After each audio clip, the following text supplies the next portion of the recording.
ಪ್ರಿಯ ವೀಕ್ಷಕರೇ ನಮಸ್ಕಾರ. ಇದು ಮನುಷ್ಯರಿಗಿಂತ ಜಾಸ್ತಿ ನಾಯಿಗಳೇ ಸಿಗ್ತಾ ಇದ್ದಾವೆ.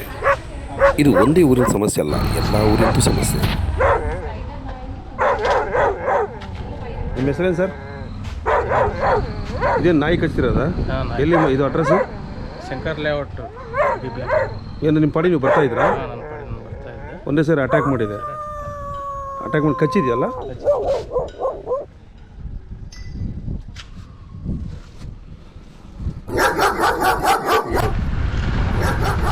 ಇದು ಒಂದು ಬೀದಿ ಸಮಸ್ಯೆ ಅಲ್ಲ, ಒಂದು ಊರಿನ ಸಮಸ್ಯೆ ಅಲ್ಲ. ಇತ್ತೀಚೆಗೆ ದೇಶದಾದ್ಯಂತ ಕಾಡ್ತಾ ಇರ್ತಕ್ಕಂಥ ಒಂದು ದೊಡ್ಡ ಸಮಸ್ಯೆ. ಇನ್ನು ರಸ್ತೆಯಲ್ಲಿ ಹೋಗ್ತಾ ಇದ್ರೆ ಮನುಷ್ಯರು ಕಾಣೋ ಸಿಗೋದಿಲ್ಲ, ಮನುಷ್ಯರಿಗಿಂತ ಹೆಚ್ಚಾಗಿ ನಾಯಿಗಳೇ ಸಿಗ್ತವೆ. ಹೋಗಿ ಅವು ಬಾಡಿಗೆ ಸುಮ್ಮನೆ ಇರ್ತಾವ, ಸುಮ್ಮನೆ ಇರೋದು ಇಲ್ಲ, ರಸ್ತೆ ಗಡ್ಡ ಬರ್ತಾವೆ.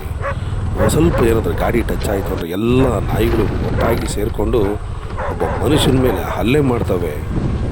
ಅದು ಸಣ್ಣ ಹುಡುಗರಲ್ಲ, ದೊಡ್ಡ ಹುಡುಗರ ಮೇಲೆ, ದೊಡ್ಡವ್ರ ಮೇಲೆ.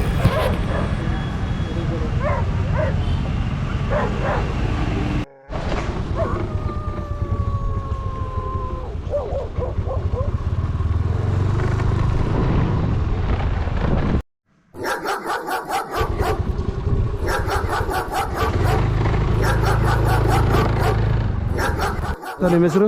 ರವಿಕುಮಾರ್ ಅಂತೇಳಿ. ಯಾವ ಏರಿಯಾ ಸರ್ ಇದು? ಇದು ಶಂಕರ್ ವಿಹಾರ್ ಬಡಾವಣೆ. ಇಲ್ಲಿ ನಾಯಿಗಳು ಕಾಟ ಇದೆಯಾ ಸರ್? ಇಲ್ಲಿ ವಿಪರೀತ ಇದಾವೆ, ವಿಪರೀತ ನಾಯಿಗಳು ಕಾಟ ಇದೆ. ಪಾಪ ಮೊನ್ನೆ ಒಂದು 2-3 ಕಚ್ಚಿದೆ ಅಂತಿಲ್ಲಿ.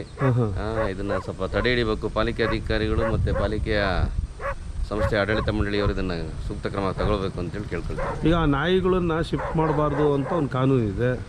ಅದಕ್ಕೆ ನಾವು ಪ್ರಾಣಿ ಪ್ರಿಯರೇ ನಾವು. ಬಟ್ ಇದು ಪ್ರಾಣಿಗಳು ಹಿಂಗೆ ಜನಗಳಿಗೆ ಕಚ್ಚೋದು ಪಚ್ಚ ಮಾಡಿದರೆ ಭಾಳ ಕಷ್ಟ ಆಗುತ್ತೆ. ಮಕ್ಕಳು ಮರಿ ಹೊರಡೋದೇ ಕಷ್ಟ ಇದೆ. ಅದೇನು ಮಾಡಿ ಸೂಕ್ತ ಕ್ರಮ ತೆಗೆದುಕೊಂಡು ಬೇರೆ ಕಡೆಗೆಲ್ಲ ಸ್ಥಳಾಂತರ ಮಾಡಿ. ಓಕೆ.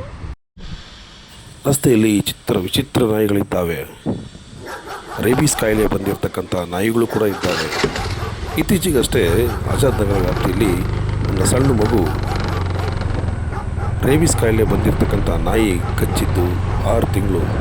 ಆ ಆಸ್ಪತ್ರೆಯಲ್ಲಿ ಟ್ರೀಟ್ಮೆಂಟ್ ಕೊಡಿಸಿ ಲಕ್ಷಾಂತರ ರೂಪಾಯಿ ಖರ್ಚು ಮಾಡಿದ್ರು ಆ ಹುಡುಗಿಗೆ, ಆದರೂ ಕೂಡ ಬದುಕಲಿಲ್ಲ. ಇಂಥ ಉದಾಹರಣೆಗಳು ಹಲವಾರು ಇದ್ದಾವೆ.